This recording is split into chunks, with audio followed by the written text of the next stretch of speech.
All right, so today we're going to talk about growth mindset of aging in older adulthood, and I'm going to go through what all of that means. All right, so first we'll start with objectives. I'm going to lay out a little roadmap so you all know what we're going to be talking about today. So first we're going to talk about what is a growth mindset. And some of you may have heard of that term. It's become popular in pop psychology, but it's also an important line of research in psychology as well across the board. So we'll go through all of that. And then we'll talk about specifically what is mindset of aging. So what does that mean? What does it mean for us? Then we're going to talk about stereotypes and self-perception. So we'll talk about stereotypes in general. Then we're going to talk about stereotypes about older adults. And then we're going to talk about self-perceptions about older adulthood as well. And then we're going to talk about why negative age stereotypes are so bad. So that's stereotypes about older people. And we'll talk about why they're so bad, how they affect health. And then we're going to finish up by talking about how better beliefs leads to better health. So we're going to start by talking about mindset and what is growth mindset. And again, some of you may have heard that term. So the idea of growth mindset actually started when one researcher, Carol Dweck, was looking at the way that school children viewed intelligence and how their beliefs about intelligence affected their academic performance and their mental health in school.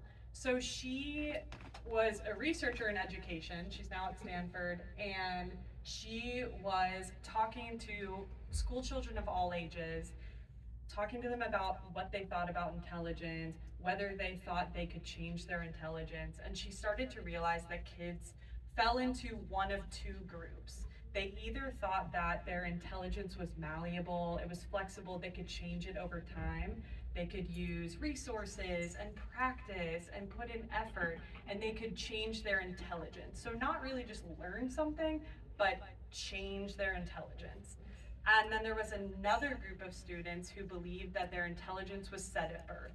So you were either born smart or you were born not smart, and that was pretty much it for the rest of your life. And so she actually termed these different things, but they became growth mindset. And those were the kids who believed that intelligence could be developed over time so that children can use resources, they can practice, and they can change their intelligence. And then the other group was fixed mindset. And that was the group that believed that intelligence was set in stone from birth. And so she started to research what the differences were in these two kinds of students, the ones who had growth mindset about intelligence and the ones who didn't.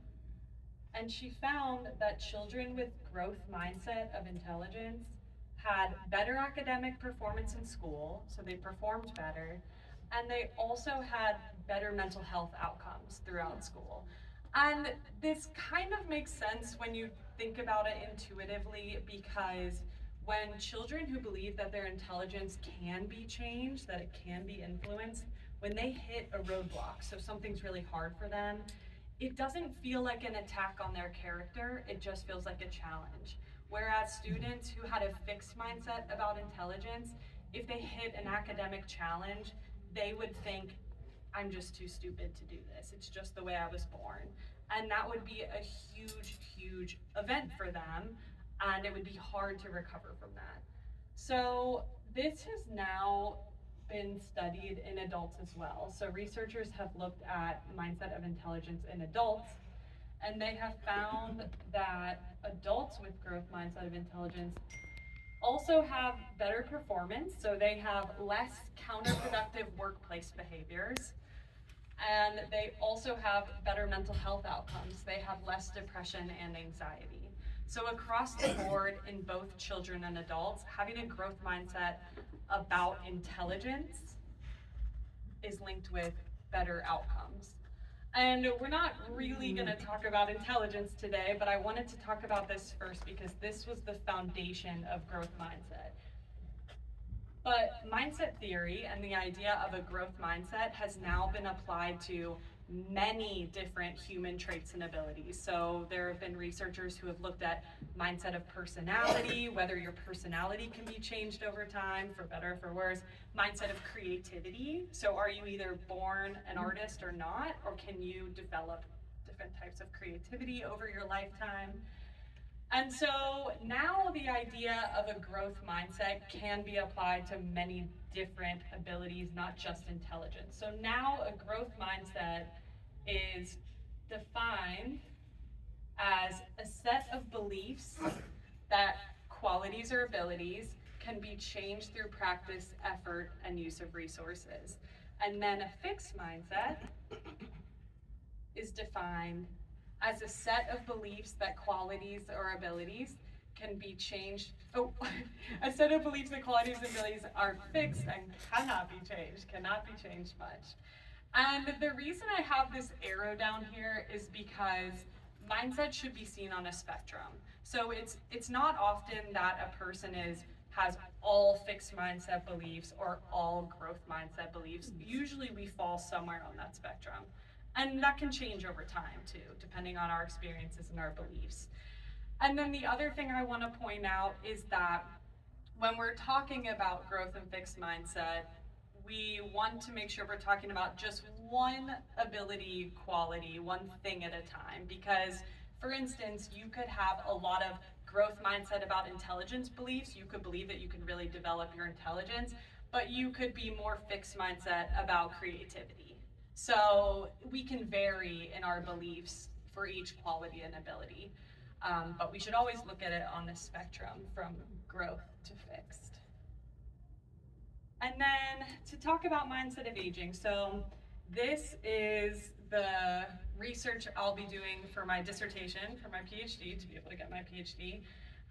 And mindset of aging is a newer concept. So growth mindset theory was just applied to the aging process. This research started, I think, 2016, so about 8 years ago. So it's relatively new in terms of research. But mindset of aging, the idea here is that a growth mindset of aging would be beliefs that my aging process is malleable. I can influence how I age through my beliefs and efforts. So this is really looking at the aging process. Can you affect your aging process? As you're aging, do you have some influence over that? And then conversely, a fixed mindset of aging would be beliefs like my aging process is already set in stone. I can't do anything to change how I will age. So that's going to be our growth mindset of aging and our fixed mindset of aging. And again, beliefs will fall on this spectrum somewhere. And so really quickly, I'm going to go through a few items. So researchers have developed a scale, like a survey, to figure out what someone's what someone's mindset of aging is, whether it's growth, more growth, or more fixed. And so just for fun, I'm going to go through a few of the items that are on that scale to give you all a sense of what researchers asked to determine what a mindset is, and to give you all a chance to kind of think about your own mindset. So, number 1, age is just a number and does not say much about a person. So if you were taking this scale, you would read this statement and then you would choose how much you agree with that statement, from like not at all to a lot. So age is just a number and does not say much about a person. And so if you think about this, this would be one of our growth mindset beliefs, right?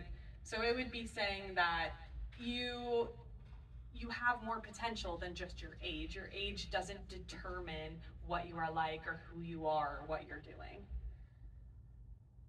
Oh, that should be 2. I don't know why it says 1. Okay, the next one. No matter at what point in life, you can always influence your own aging. So again, that's going to be another one of our growth mindset statements. You can influence your own aging. They're all one. That's so strange. Um, number one again. Aging is an irreversible biological process and cannot be influenced. So this one is going to be one of our fixed mindset statements. You'll see irreversible, cannot be influenced. And then the final one, how a person is aging is pretty much set very early in life. And so again, that's going to be one of the fixed mindset statements, that it's set in stone, you can't do much to influence it.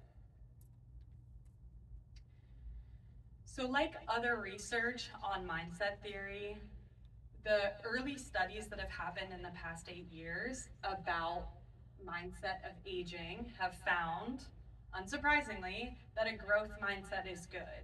So having those beliefs that you can influence your aging process, even if it's just a little, even if it's just in some ways, having those beliefs that you can influence the way you age in some capacity is linked to better health outcomes in older adulthood. So we'll go through just a few of these. So older adults, these are all in research studies, just so we know. Older adults who had more growth mindset of aging feel younger in their bodies, as in, when people say like, I'm 78, but I feel like I'm in my 50s, or I'm 69, but I feel like I'm in my 30s, that kind of feeling. And those beliefs about feeling younger in your body are also linked to positive health outcomes, like better memory performance, less depressive symptoms. Growth mindset of aging has also been linked to more positive views of the future. So this is thoughts about what you can do with the time you have left. This is thoughts about how expansive your future is, and what you're capable of within that timeline. And then older adults with growth mindset of aging have less worry and anxiety about aging. And this makes a lot of intuitive sense too, right? Because if you believe that you have some influence over your aging, it's going to be a lot less worrisome, because you know that you do have even some sliver of control over what happens and how you age. And then finally, older adults with growth mindset of aging are less affected by negative age stereotypes. And this point we're going to come back to. This is going to be a big part of what we'll talk about, is negative age stereotypes and how they affect people in older adulthood.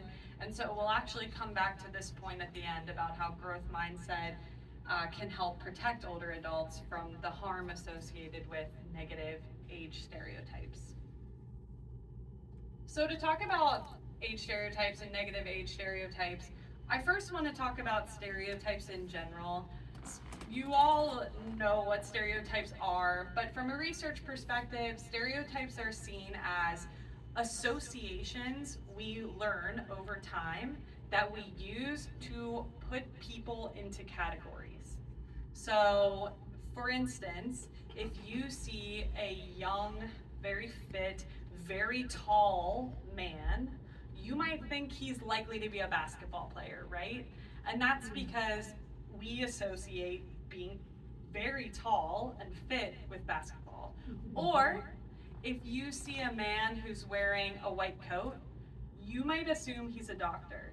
And is he necessarily a doctor? No, he might be a lab tech, he might be a pharmacist, but we tend to associate white coats with doctors. And then beyond that, when you see that doctor, you're going to have your own individual associations, your own stereotypes about what a doctor is like. So for many of you, that could be positive things. You might think that doctors are smart and kind and compassionate and caring. And others of you, those might be more negative associations, negative stereotypes. You might have had bad experiences with doctors or known loved ones who had bad experiences, and you might think that doctors are rushed and hurried and don't really care that much. So we all have different individual associations, and some of our stereotypes, some of these associations are going to be pretty universal across our culture, like in the doctor instance, because America has such rigorous medical training, we would all probably agree that doctors are well educated, or that doctors tend to be really intelligent, right? So well educated might be a stereotype that we all hold about doctors, but then we'll all have our own individual stereotypes that we hold as well. And this is a really natural thing for humans. We use stereotypes to be able to quickly classify people without really having to get to know them. And that can have benefits. That can keep you safe from a situation that might be dangerous. It can help you connect with people. So there are positive benefits to stereotypes, but there are also really negative things about stereotypes. And so, of course, today I'm going to be talking about stereotypes of older adults. So this is the words, the associations that people have about older adults. And you'll see here I have many negative words, but I'm going to go to the next slide, and we're actually going to talk about how researchers look at stereotypes and look at some of the examples of that. So researchers do look at stereotypes about older adults, so age stereotypes, and how they affect health. And the way they do that is they also use a scale, so like a survey that you would fill out, and it would ask you to rank how much you associate certain words with your image of an older adult. So this can be given to anyone at any age. And it would ask them to picture an older adult in your mind, say how much you think the following words fit the image you hold of an older adult. And so the scale contains both positive and negative associations, so positive and negative stereotypes. So some of the positive words are active, capable, wise, and family-oriented. Some of the negative words are grumpy, walk slowly, helpless, and lonely. And so you can see, even when we read these, that these are much more positive, much more life-focused. These are harmful. They're harmful words, and this has actually been shown in research. And really quickly, before we go into that research, I also want to talk about how stereotypes are culturally bound. And I talked about this a little, about how like we all associate a white lab coat with a doctor, and we all think that doctors are well educated.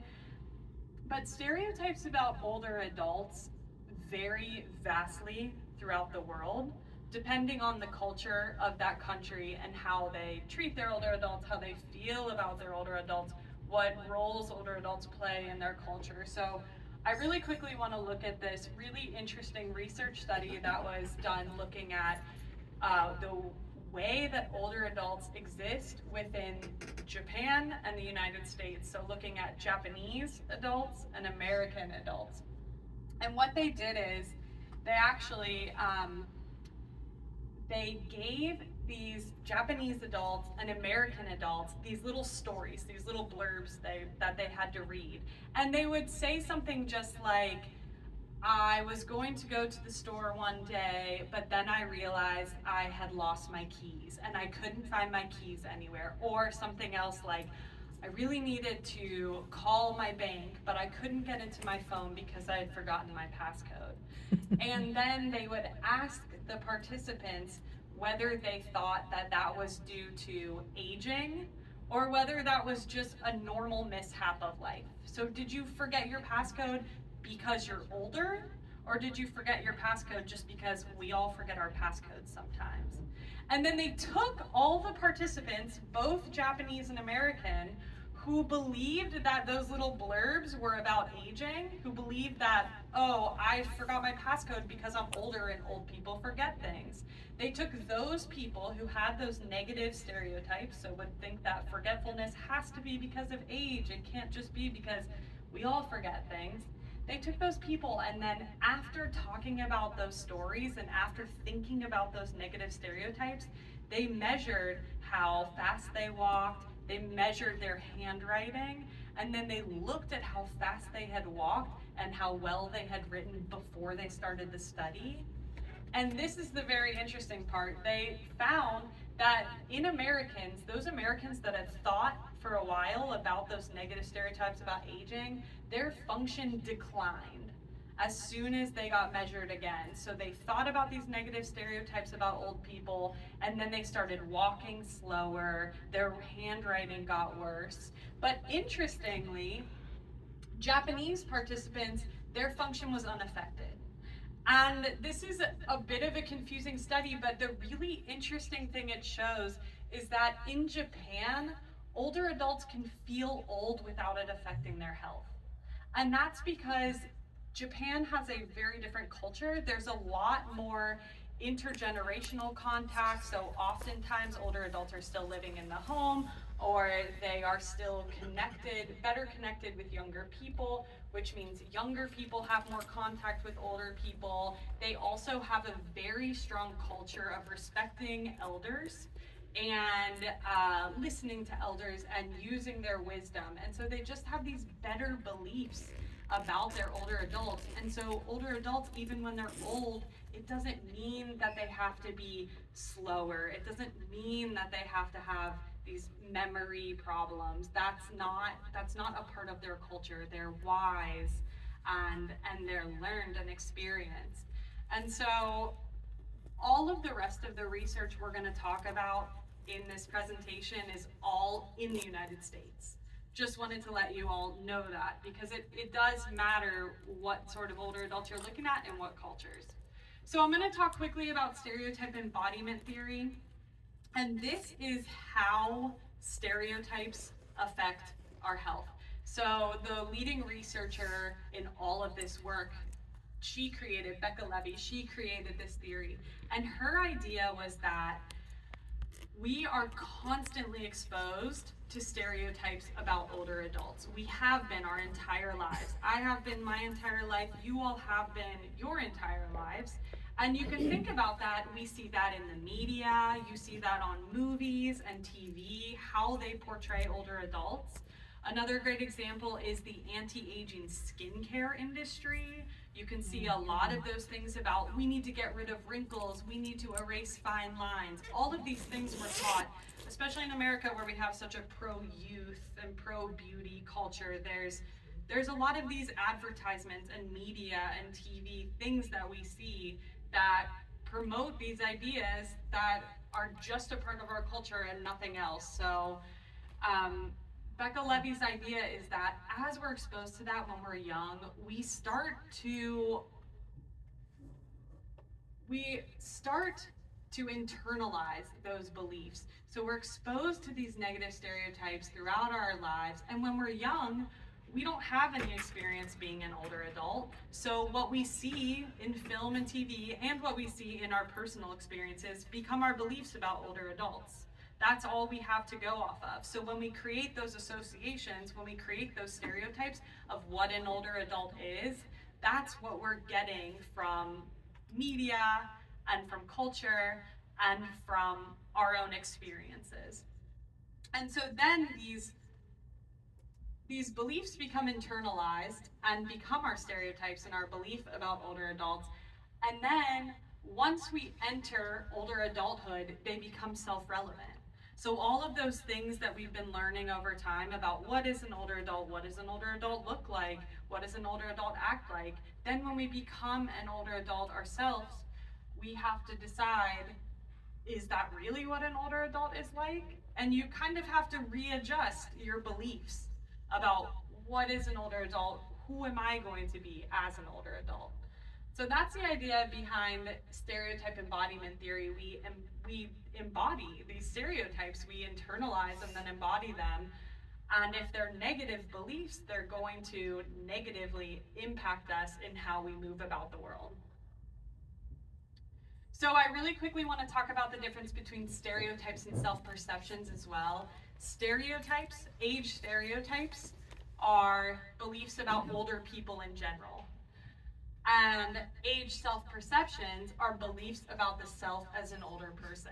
And there's slight differences here that are important in research. So research has actually studied both, both how our beliefs about older people in general affect our health and how our beliefs about yourself as an older person can affect your health. So to look at age stereotypes in health, I'm just going to go through a few. There's a lot of research on this, but I really quickly want to go through a few of these studies because this is really interesting. So negative age stereotypes, so that's going to be older people who have negative beliefs about older people in general. That is linked to higher likelihood of a cardiovascular event, heightened response to stress, more chronic stress, worse functional health, and worse mental health. So across the board, you see worse health outcomes in older adults who have negative stereotype beliefs about older adults. And I want to quickly highlight this first study here, higher likelihood of a cardiovascular event.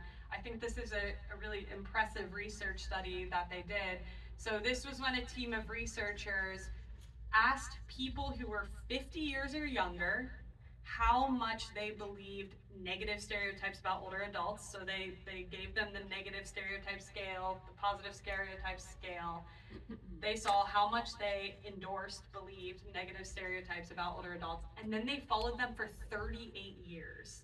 So until they were in their 80s. And they followed up. Oh. We'll pause.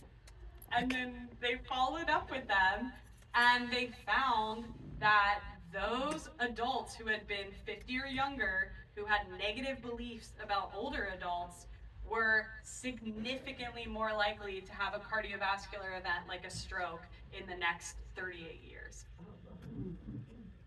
And just so you all know, too, that was also while statistically controlling for all other health variables like family history, like weight, like age. So they were able to statistically erase the effect of all of those other things, and it was still these negative age stereotypes that affected this outcome.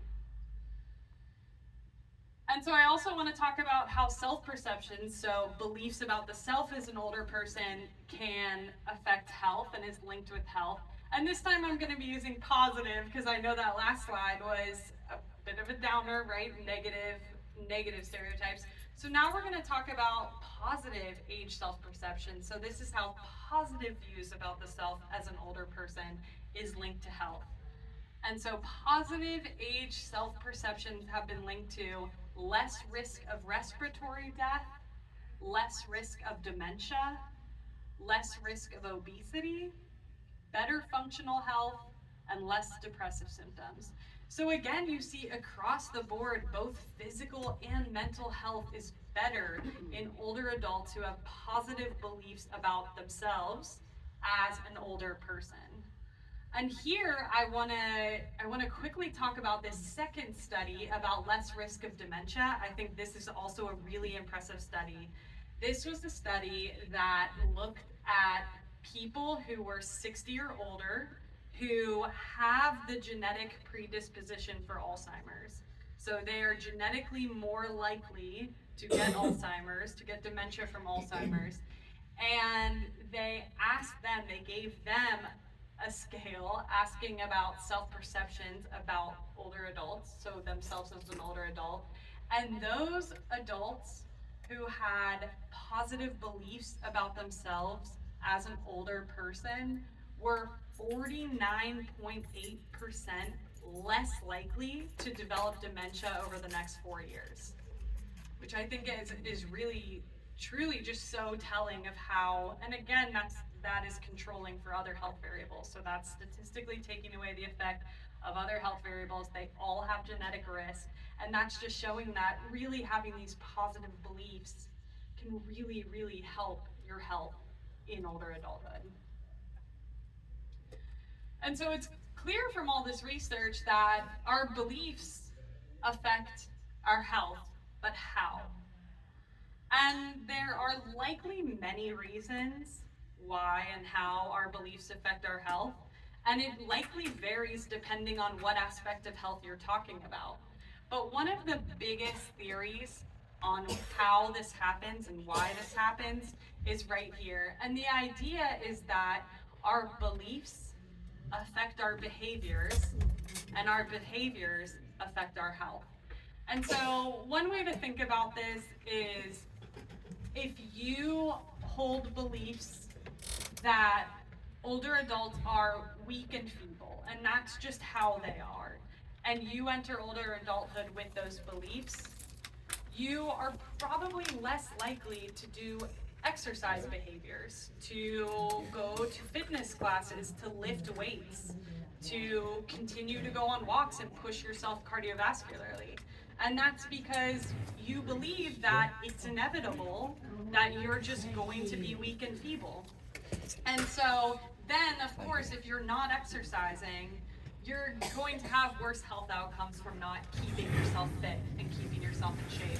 Another way to think about this is if you hold beliefs that older people are lonely, and that's just how it is, you're less likely to keep those really important social connections.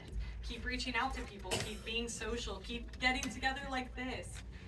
Because you just believe that loneliness is a part of older adulthood, which it's not. And so then you are likely to be more isolated, and we know that being isolated is also linked to worse health outcomes. So that's the idea here. Our beliefs affect what we do, and what we do affects our health. And this has actually been shown in research. So older adults with more positive self-perceptions of aging engage in more positive health behaviors. And health behaviors here means a variety of things, from exercising to eating a healthier diet to staying connected with loved ones and friends. All right, so what does this have to do with mindset of aging? Because we've talked a lot about stereotypes of aging, we've talked a lot about self-perceptions, but what does this have to do with mindset? So this goes back to that one study that I pointed out and said we're going to come back to at the end.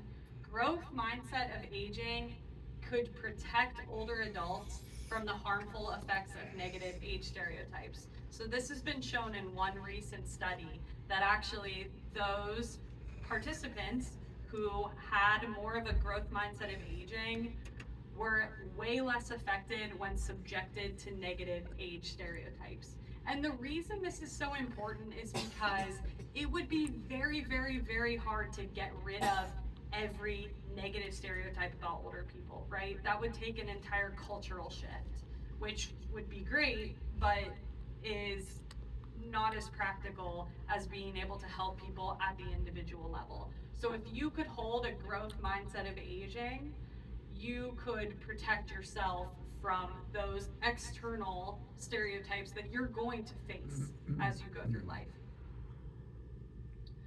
So that begs the question, can your mindset be changed? So for those of you who are already in older adulthood, if you have kind of had a fixed mindset of aging up until now, could you change your mindset? And the answer is yes, and at any age. And this has also been shown in research. There aren't any mindset of aging educational interventions yet because this research is so new, but I'm hoping that in the very near future there will be. But research has shown that mindset can be changed in the lab through a quick educational intervention. So this hasn't been done in the community yet, it hasn't been done at big levels yet, and we haven't seen if mindset stays changed. But studies have shown that just having participants read a short newspaper article about either growth or fixed mindset will immediately change their mindset to be either more growth mindset if they read the growth mindset article, or more fixed if they read the fixed mindset article. And so that's showing that you can influence how people feel if you educate them about what is a growth mindset, how is it beneficial, how can we change our beliefs to be more growth. We don't know yet if that lasts long term, but that is where the research on growth mindset is headed. So what does this all mean? A mindset of aging intervention could help improve health by improving beliefs and protecting against negative age stereotypes. So we talked in the beginning about how growth mindset of aging is already linked to all these positive health benefits. So already it's good for that reason, but it's also good because it can help protect us against the harm of negative age stereotypes. And so, what have we really talked about today? We've talked about how growth mindset of aging is associated with better health outcomes. We've talked about how growth mindset of aging can protect against harmful age stereotypes. We've talked about how mindset of aging can be changed through an educational intervention, though more research needs to be done on how long-term those effects are. And so really where this is headed is mindset of aging interventions could help improve mindsets and protect older adults from negative age stereotypes. And that's where the research needs to go. And I really quickly just want to talk to you about these two books that I read for this project that I actually really like. And so I want to recommend to you all, if any of you are big readers, these are both books that are based in research, but they're very fun to read. Does not feel like reading a textbook. There's a lot of research that's talked about, but it's still very fun and very easy to read. And the first is written by Carol Dweck, who created the idea of mindset. And this book talks about mindset in general. So it's not about aging, it's not about older adults, but it's about how having a growth mindset about anything really can improve your life in a multitude of ways. And then the other book I want to endorse to anyone who's a big reader and wants to learn more about these topics is Breaking the Age Code. And that's by Becca Levy, who's the researcher who created stereotype embodiment theory. And this one is about being an older adult and is about negative stereotypes of aging. And she goes a lot more into depth on her research and how she studied aging across cultures. And it's also just really, really fascinating, easy to read. She has a lot of personal anecdotes that are really interesting and fun and also useful. So that is everything I have to talk to you all about today. And thank you. And if anyone has any questions, I'm happy to answer questions now. Don't be shy. Yes. I got lost at the very beginning Uh-huh. because, or at least I would like for you to talk about the difference between intelligence and knowledge, because I feel like intelligence, I could not be a nuclear scientist, Uh-huh. but I can expand my knowledge, but I think it's intelligence that allows me to go to that situation. Yes, you bring up a great point. Yeah, so in research, the difference between intelligence and knowledge would be that intelligence is this more, not even that well-defined, overarching, just ability to understand and capture and retain knowledge. Right. And knowledge are the things you learn. Yeah. And so the interesting part about all of growth mindset, which this is a great point that you bring up, it doesn't really matter what the correct answer is. Like, for instance, you say, I would never be able to be a rocket scientist, right? But it's all about your beliefs. So it doesn't even really matter if that's true. If you really weren't smart enough to become a rocket scientist, it's about believing that you could be. And so just having those beliefs is what causes, especially younger people, especially students, to have better health outcomes. Just kind of believing that they can change this ability, even if it's not true. And there's the same sort of grayness about the aging process, right? Because we all do age, and aging is inevitable. It is. And there are parts of aging that are not easy, and there are parts of aging that are going to happen. And so it's not really like you can believe, about the aging process. A growth mindset wouldn't be like, I have full control of my aging process, because that's not really true. But it's more about just having the belief and the mindset that I can influence my aging, or I can influence my intelligence, that actually helps people whether that's really true or not.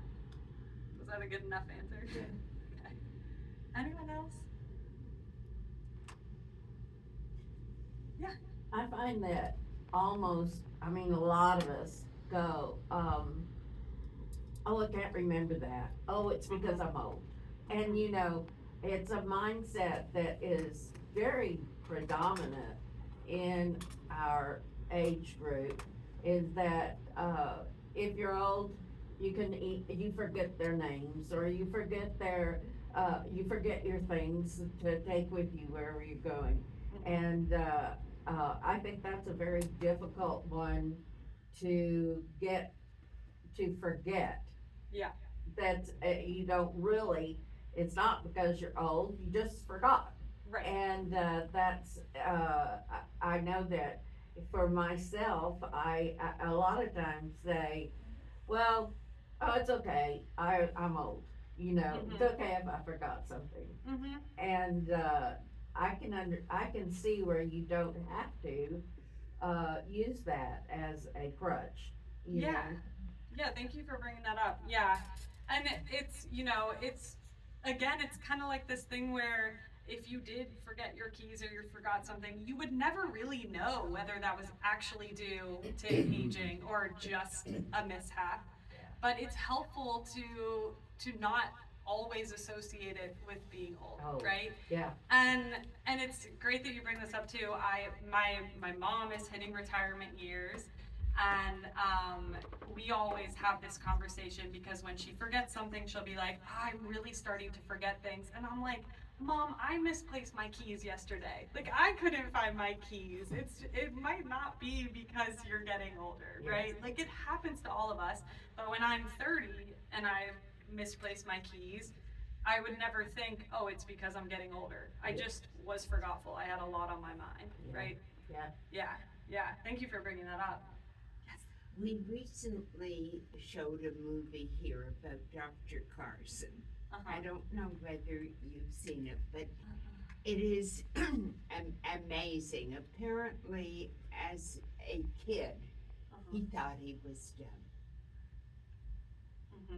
And his mother instilled in her children that no, you can be whatever you want. And we know the result of that. Yes. So positive minds, that film addressed the results of a positive mindset. Yes, that's exactly what that is. That is a growth mindset of intelligence. Yeah.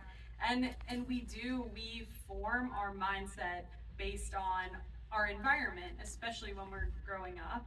So for him to have his mom to redirect that mindset, that's fantastic. That's so cool. Yeah. It's an amazing film. Dr. Carson. Okay, I'll look it up. Thank you so much. Ben Carson, you know? Oh, Ben Carson. Okay, yeah. I do know Ben Carson. I will look it up. Is it like about It's his on life? It's Netflix. on Oh, Netflix, yeah. cool. It's really good. Okay. Yeah, I'll look it up. Yes. I think I don't go ahead. Oh no, I'll go with two. I think a really special word, I don't know if y'all work with it or not, is mindfulness.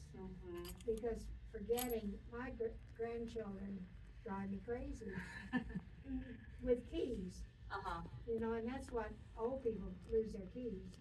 But my grandchildren can beat them 100%. Because they just throw the key down any place.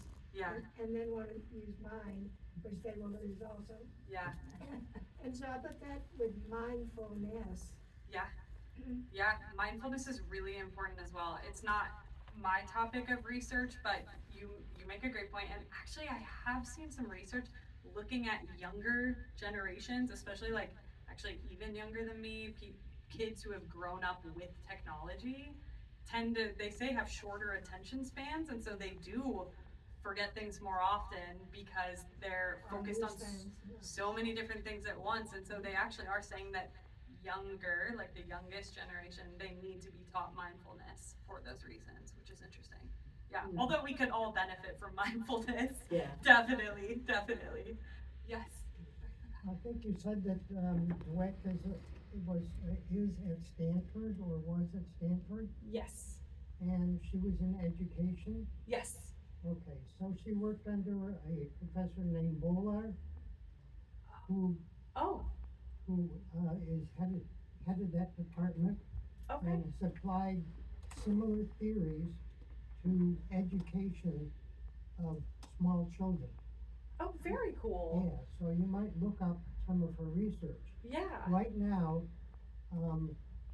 she's actually under severe attack from right-wing academics, Okay. or maybe they're not even academics, Yeah. right-wing people, for this progressive education thing. Huh. And this is a huge issue in math education Uh-huh.